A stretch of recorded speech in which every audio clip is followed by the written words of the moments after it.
Hi, my name is Jauclyn Green, Orthopedic Surgery, Mayo Clinic Health System. I chose to be a provider because I wanted to be involved in all aspects of my patient's care.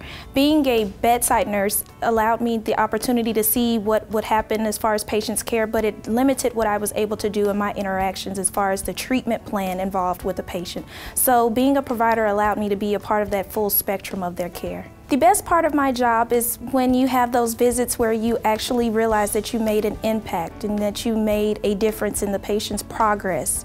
Those patients who have had chronic pain that no longer have those issues anymore or they're resolving. And so actually being able to see that you are being able to give optimal care and it's effective. My practice philosophy is do unto others as you would have them do unto you. I wouldn't treat my patients any differently than I would want to be treated, and I would give them the optimal care that I would like to experience myself. So I give what I would want to receive back to my patients. During my spare time, I like to spend time with my family. I'm also a food connoisseur, and I like to go on different adventures around Minnesota since this is my first time living in the Midwest, so I enjoy seeing the different things that they have to offer here. My name is Jauclyn Green, Orthopedic Surgery, Mayo Clinic Health System.